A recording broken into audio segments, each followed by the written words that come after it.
Who's ready to read this summer? It's the Summer Book Love Foundation Book Club, and we are trying to earn enough money to take all of these applications. Think of all these names that are in the back of my notebook. There are 200 of them who applied this year, and we want to fund as many as we possibly can. So we're having a book club. We're inviting you to join us. And last year we had 700 people from all over the world who joined us. We want to double that this year. I don't even know if that's possible, but imagine last year we raised enough money to give 8 libraries of books away to teachers. Think about if we gave away 15 just from the funds from the Summer Book Club. Wouldn't that make you feel awesome?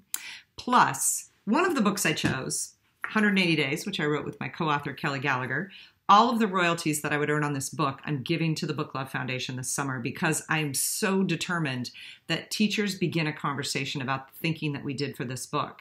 As Kylene Beers says, who's the smartest person in the room? The room. We think the room should be huge. It should be people from all over the country who are teaching and thinking about planning.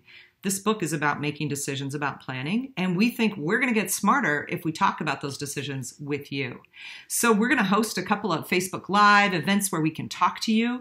And when you join our book club, you get access to a Facebook group, a Google Goodreads group, and I'm even thinking maybe a Twitter chat at one point.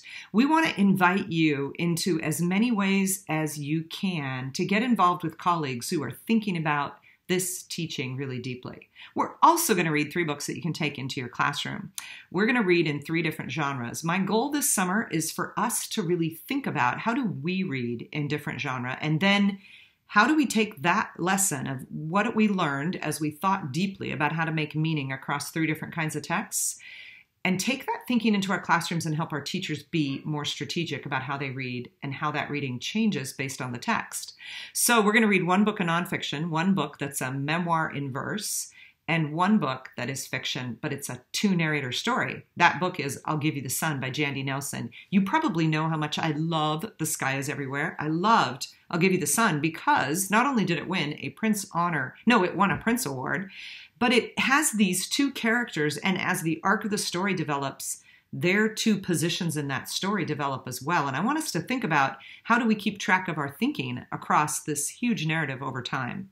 Our second book, a memoir in verse, Jackie Woodson's amazing Brown Girl Dreaming, is a book that tells a story through short poems. And if you think about what do we need to teach our kids about line breaks and clarity of language and the use of literary devices, it's all in there. So let's think about our reading of that memoir together. And I'm hoping that maybe Jackie Woodson would talk with us about this book. I don't know. I'm going to have to bug her and beg.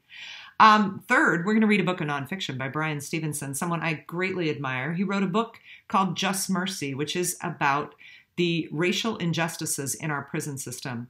And one of the reasons I think we should think about this book is because my book club this fall, they read the book with kids in Mr. Gallagher's class, and they were moved, transformed in their thinking about what he reveals in that book that is true in the prisons in our country. 3 weeks ago, I got to sit with women at the Mabel Bassett Correctional Institute in Oklahoma with Ellen Stackable, who's an English teacher in Oklahoma who regularly goes to read and write poetry with the inmates of the Women's Correctional Institution. I want to share some of what I learned there and bounce that against what we think about as we read his nonfiction book. It's incredible. You're going to be so glad that you read it, and read it in community. Think about what we learn as we start talking among ourselves and among this big group of teachers. We will have swag, just like last year. We have some bracelets that are lovely. We have a brand new tote bag, a new water bottle, a journal for you to keep some of your thinking in, a Book Love pen, and we're going to ship that swag to Canada this year, which I'm pretty excited about because we couldn't make that happen last year. Everything that we earn this summer goes to libraries, and Book Love Foundation donates 100% of what it makes to teachers to give to kids. So help us in our mission, read some books with your colleagues, and I will see you online.